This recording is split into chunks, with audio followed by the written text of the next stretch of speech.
Hello everyone, and welcome to another episode of the Daily Gwei Refuel, where I recap the latest news in the Ethereum ecosystem. I'm your host, Anthony Sassano, and today's the 2nd of December, 2021.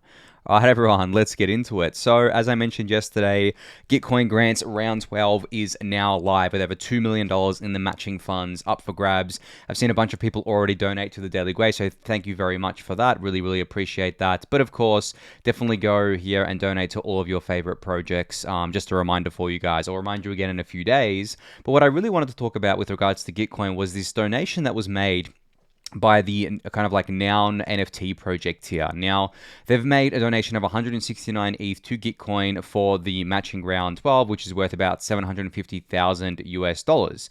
This is really awesome. And I don't think this tweet thread is 69 tweets. No, it's not. It's only a few tweets. So you can go read this thread to get more information here. But the reason why I think this is cool is because it's embracing Danny Ryan's kind of like idea from it's about a month ago now, where he basically said, we should make it a social norm for all DAOs and other network tokens building on Ethereum to allocate 1.5% of their tokens to the individuals building and designing the L1 infrastructure that they rely upon. These researchers and devs do more for most tokens than any VC.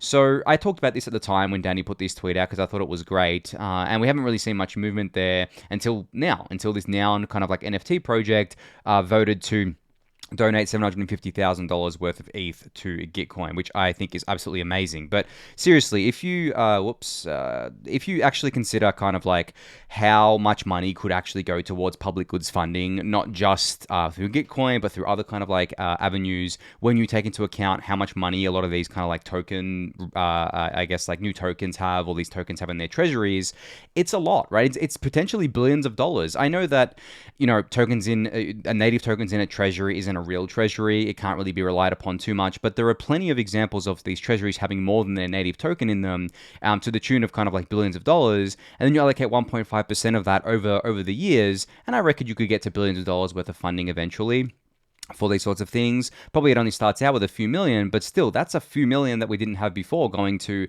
supporting the people that are keeping the Ethereum network alive, upgrading it, keeping it, maintained, and keeping it and stewarding it, and getting us to where we need to be, not just at the core protocol layer, but also with layer 2s, roll-ups, supporting infrastructure, all that sort of stuff. So I was just really happy to see that kind of like Noun did this donation here. I'm hoping to see other projects follow suit because we need more of this. We definitely need more of this, and especially with projects that have like large treasuries or kind of like large war chests, they definitely need to kind of like step up here and donate because I think it's just a great public good thing to do.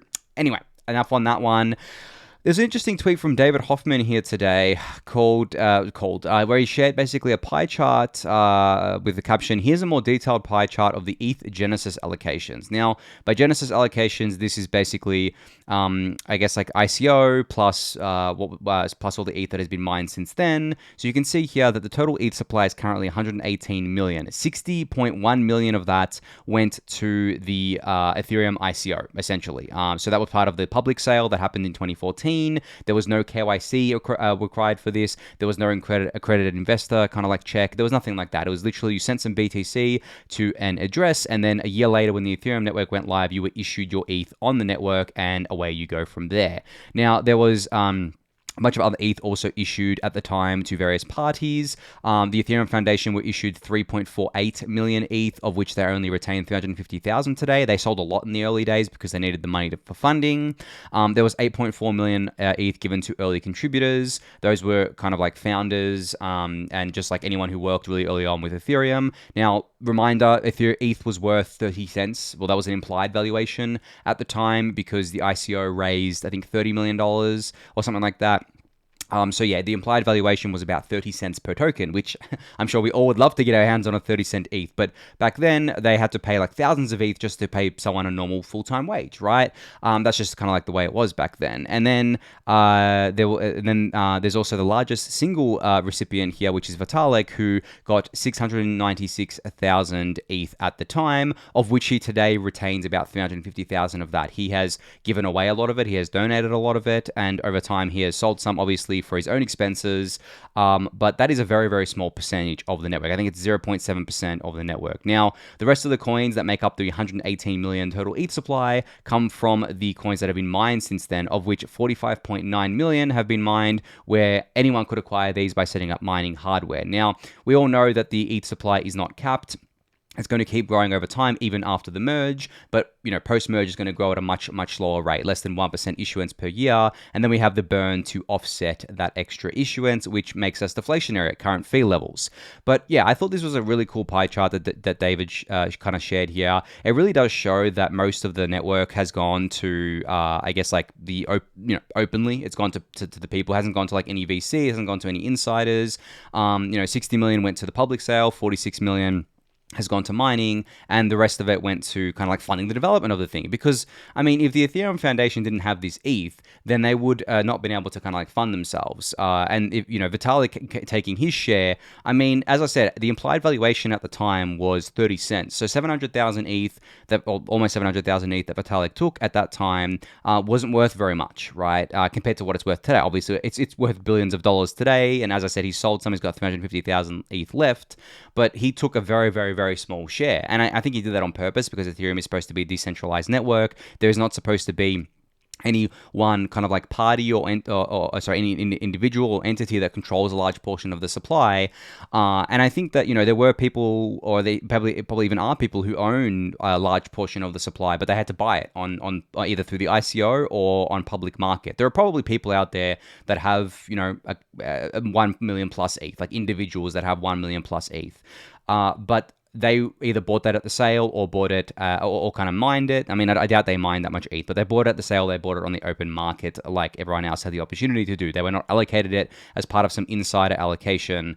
Even the early contributors, I mean, there were a lot of early contributors that kind of like helped Ethereum out, and a lot of them actually sold their stake early on too. Like, funny enough, it's very hard to describe how different it was back then. Like, I actually wasn't around in the 2014, 2015, 2016 era of Ethereum, but I have a lot of friends who were, and they described it to me. It was just a night and day difference to what it is now. There was no guarantee that Ethereum was going to go anywhere, like absolutely anywhere. And when Ethereum actually went live, the price of ETH, I think went to like $1 or $2 initially, and then just like up over time fell back to, I think, 40 cents or something like that.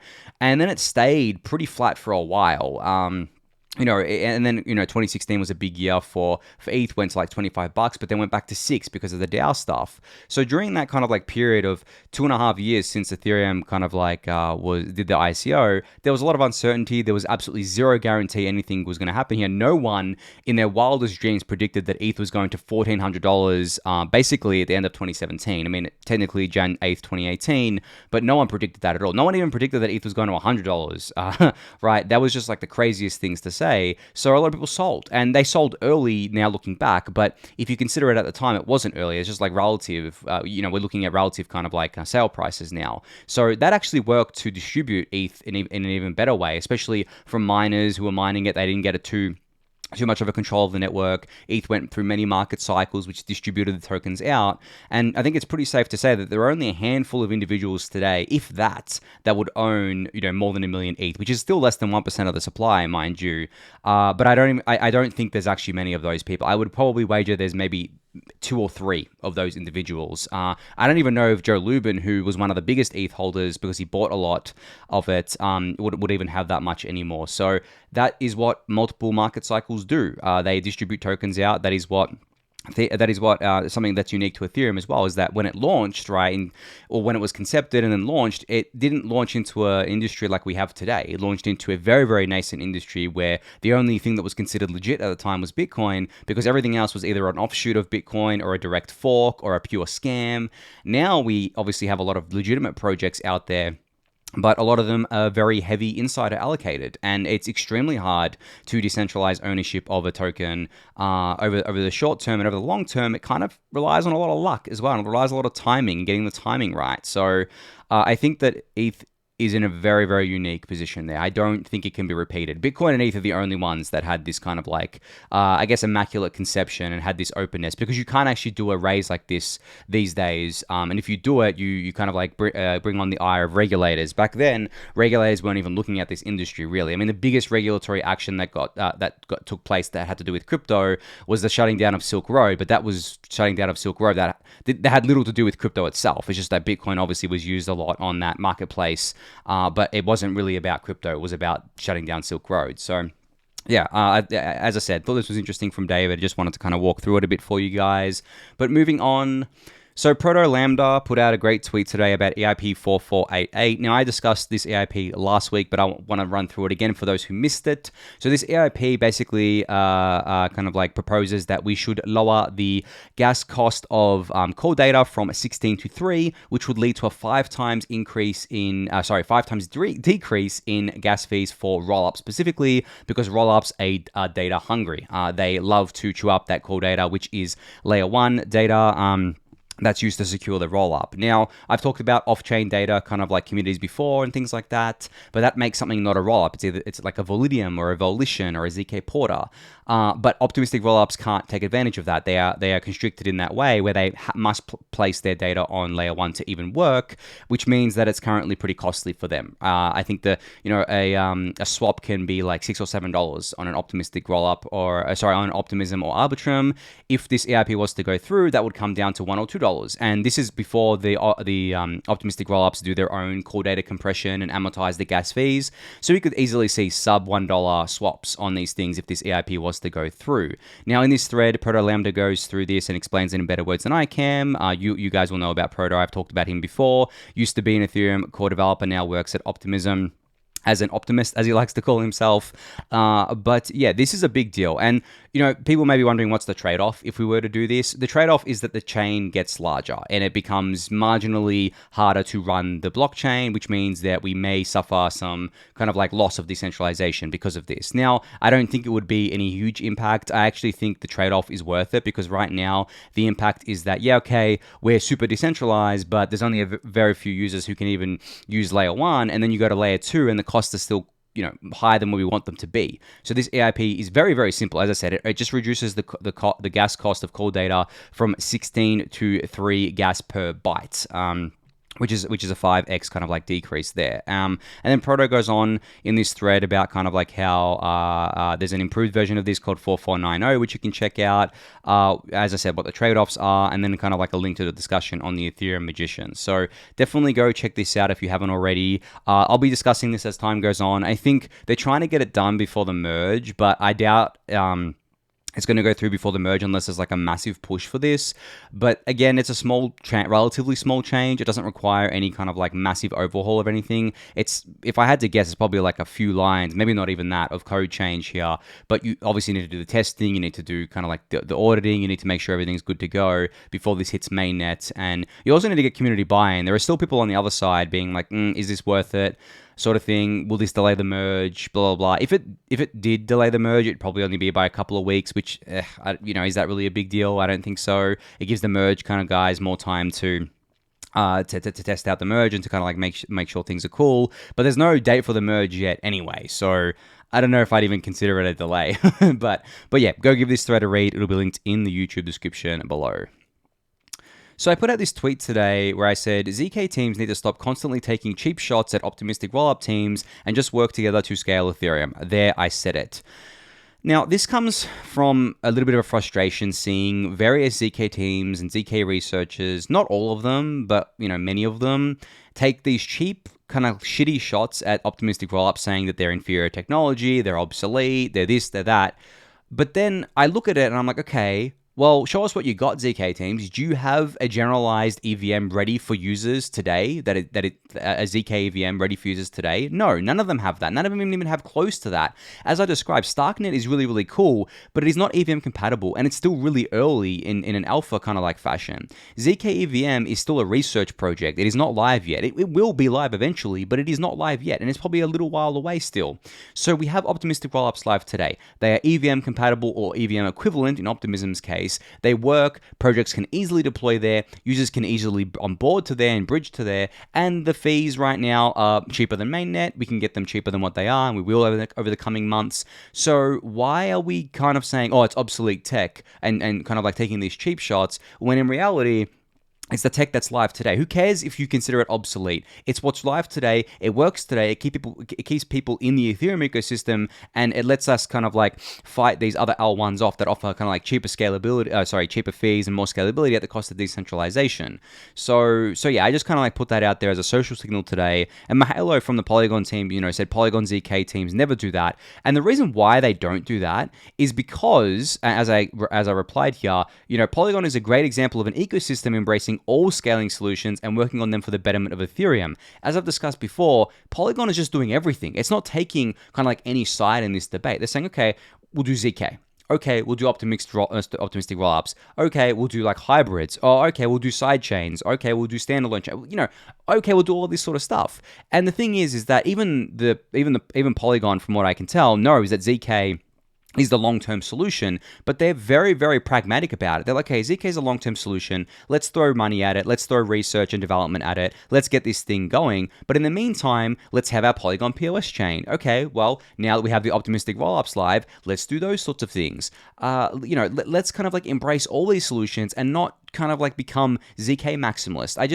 I don't get the logic there. And I know that like there's a lot of people on these teams that don't take these cheap shots, but I just think it's counterproductive. I think the real battle shouldn't be L2s fighting each other. It should be L2s fighting off these other L1s, because that's who they're competing with. Like, yes, okay, to an extent they may be competing with each other, but at the end of the day, the pie is going to get so much bigger from here that if they're trying to compete with each other right now over the limited users that we do have, and especially when one of these kind of like technologies, ZK, it doesn't even have something that's EVM or generalized EVM compatible yet.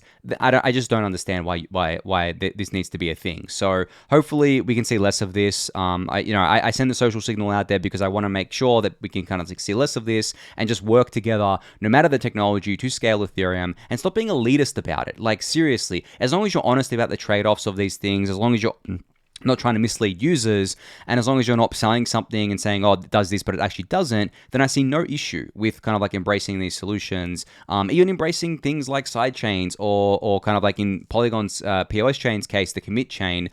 That was the same logic I used back then. It was ready. Users onboarded to it. They got a cheap DeFi experience, and now optimistic rollups are ready. So they're onboarding to that, and then hopefully ZK EVM rollups will be ready in the near future. I think it's going to take longer than people think, but when it's ready, people will use it. But use what's ready today. Don't just sit around, kind of like circle jerking, being like, yeah, we're the best technology ever, when there's nothing even live yet. Okay, in theory, your technology is great, but at least have something live, right? At least have a ZK EVM live before you start swinging, your thing around, trying to kind of like measure it against everyone else in the room. So anyway, that's kind of like my little summary of that tweet there. Moving on, speaking of optimistic rollups, Litocoen did another great thread today, this time about projects on Arbitrum. So you can see here, Premier launched on Arbitrum recently. I've been talking about them. GMX is on there. Treasure NFT, which apparently is an NFT platform, or Treasure DAO, that is getting a lot of traction on Arbitrum right now. You have Spell on there, or I guess like Abracadabra. I don't even know what their name is anymore, but yeah, Spell Abracadabra on there. And then you can bridge using Hot Protocol, of course, to go to Arbitrum. And then there's kind of like DeFi Llama that keeps track of things, and a bunch of other things. You can read through the thread. I just wanted to highlight this thread because I highlighted his optimism one. Love these things. Love being able to kind of like spread the word about these L2s. As I said, they're live, ready today. On board onto them, experience cheaper DeFi, and it'll get cheaper in the near future as well. So Hifi Finance is now live on Polygon. So they were live on the Ethereum mainnet, but now they're also live on Polygon. This protocol offers fixed rate, fixed term borrowing against your crypto. So it's in beta right now, of course, but you can go to the kind of like site here, connect your wallet, check it all out. It is very early days, I think, for Hifi, but still good to see another kind of like DeFi related app go live on Polygon after also going live on mainnet. So definitely go check that out if you haven't already. Update here from Lemma Finance. So the Component team has launched the first iteration of a yield token compounding tool built on top of Element Finance that you can try out today. So in this thread, they describe how a user got 9% variable exposure to $134,000 by spending 3.4K. Now, the TLDR, from what I understand, is that the user basically just bought the yield-bearing token of that $134,000, and that's why it only costs 3.4K, which is just a really cool thing that Element Finance kind of like enables people to do, and it lets kind of like these other products like Component build on top of it to offer these sorts of things to users. So definitely go check out the thread for more details on this. It's very detailed. So if you want to learn how all this stuff works, it's here. But that's kind of like the TLDR from my end there.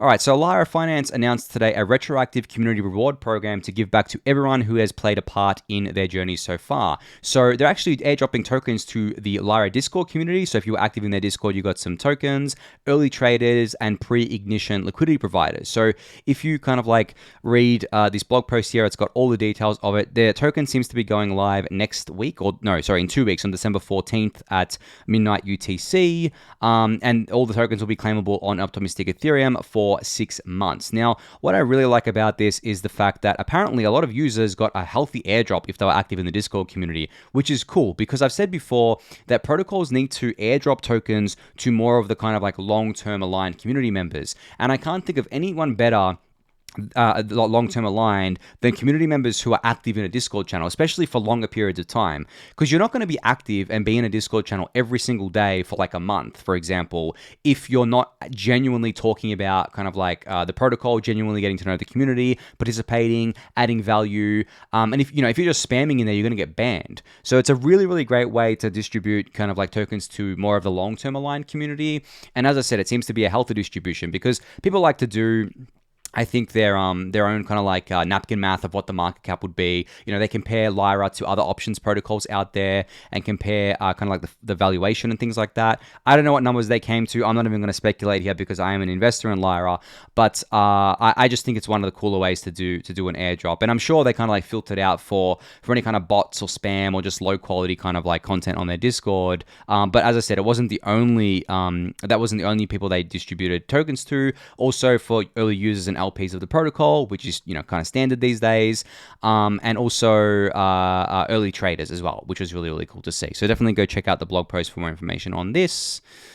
So Lemma Finance is now live on mainnet. They build themselves as the first basis trading vault and stablecoin backed by decentralized derivatives to launch on mainnet. So if you're not familiar with what these products are, never fear, neither am I. These are, as I said, like there's a lot of exotic products coming to DeFi now.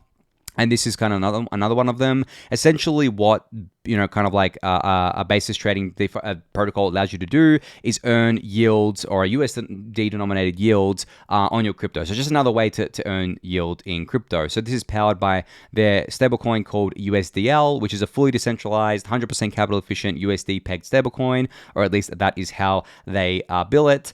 USDL is backed by a yield generating market neutral position, also known as basis trading. And they explain it here. You can think of basis trading as a loan to long traders with volatile but historically superior returns. The profits and losses from the USDL basis trading position are abstracted away and distributed pro rata to staked USDL holders. So the vault is now open. You can go check this out. You can go try it out. I think this is really, really cool. From my understanding, a basis trade is the kind of like trading the spread between the long and short positions. This is very popular in traditional finance. It's been used for a very long time. If I understand it correctly, it's basically the notion of, and a lot of kind of big crypto traders do this, they'll kind of like long something on one exchange, short it on another, and then they make the profit difference on the kind of like basis trade, or essentially because each exchange has different funding rates for longing and shorting, there is a profit opportunity there.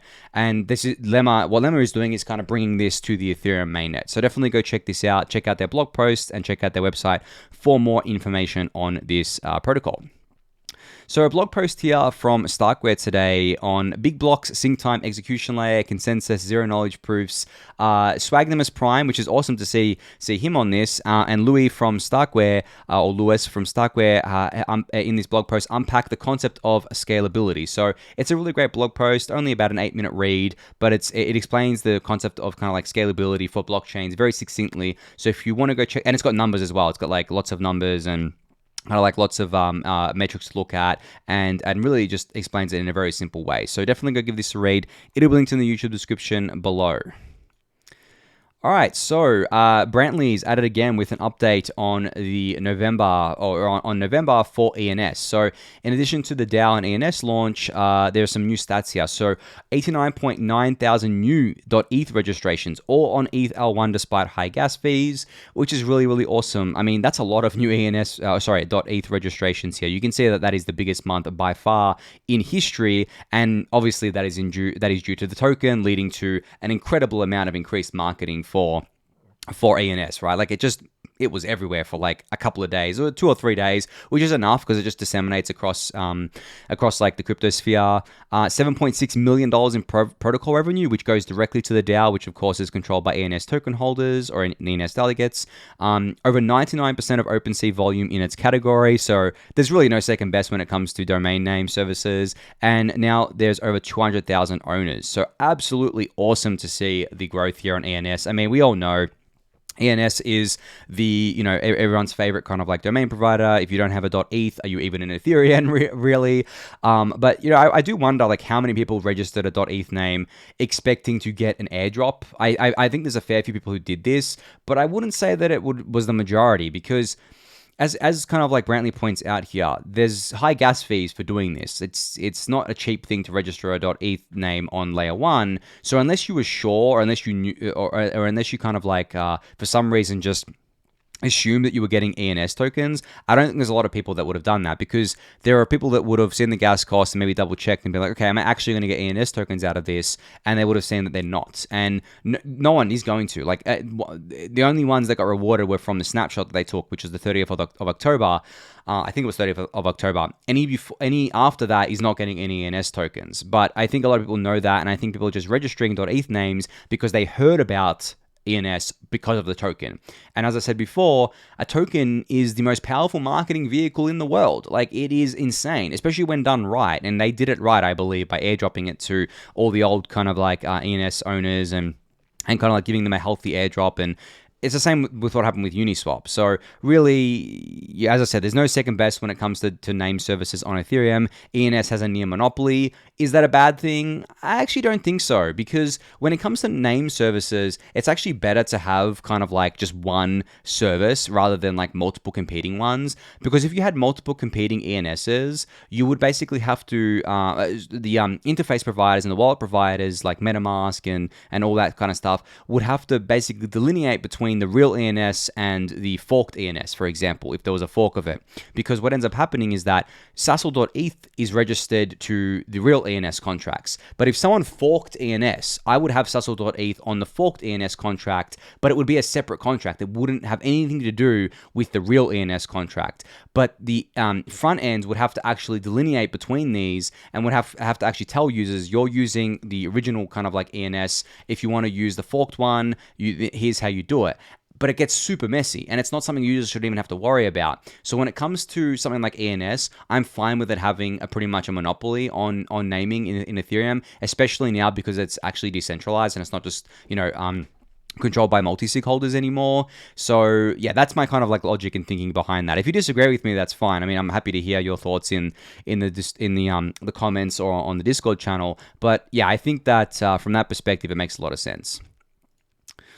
All right, so last couple of updates here out of Immutable. So they have integrated with MoonPay, which is a fiat on and off ramp, and they've integrated it with Immutable X, their layer 2. So here we have a layer 2, the IMX layer 2, which is an NFT kind of like hub, integrating with MoonPay, which is a fiat on and off ramp. This is exactly what we want to see. As I've said before, there are major things we want to see to get L2 adoption going: fiat on ramps, batched onboarding from layer 1, and centralized exchange or service on and off ramps as well. So I don't expect MoonPay to be kind of like the last fiat on ramp that Immutable X onboards, and I expect all the layer 2s to do this, because going to Ethereum layer 1 is not an option for new users at all. We shouldn't be pushing them to Ethereum layer 1. If we're committed to the vision of a roll-up centric Ethereum, then we should be pushing all users, all new users, and even existing ones, of course, but especially new users, to use any layer 2 that is available to them and that is easy to onboard for them. But the funny thing is, I was having this discussion today with a few people. I actually think the end state of these kind of like layer twos is just being abstracted away and people just interacting with them through some kind of like interface. For example, something like a Zapper or even a centralized exchange where they don't even have to know kind of like that they're using Arbitrum or Optimism, and they certainly don't have to know that they're using Ethereum, but they're still getting the benefit out of it. And the simplest example of this would be like a yield, kind of like a stablecoin yield protocol. The user could just see on their interface, hey, if you deposit your stablecoins here, you can earn a 5% return, and they'll just do that. And then in the background, everything is handled for them. The funds are put into the relevant L2, into the relevant protocol, and everything's just completely abstracted away. Because if we don't do that, there's zero way we're getting mass adoption. There's absolutely no way my parents, just as an example here, would ever withdraw crypto from a centralized exchange to an Arbitrum or Optimism or whatever other L2.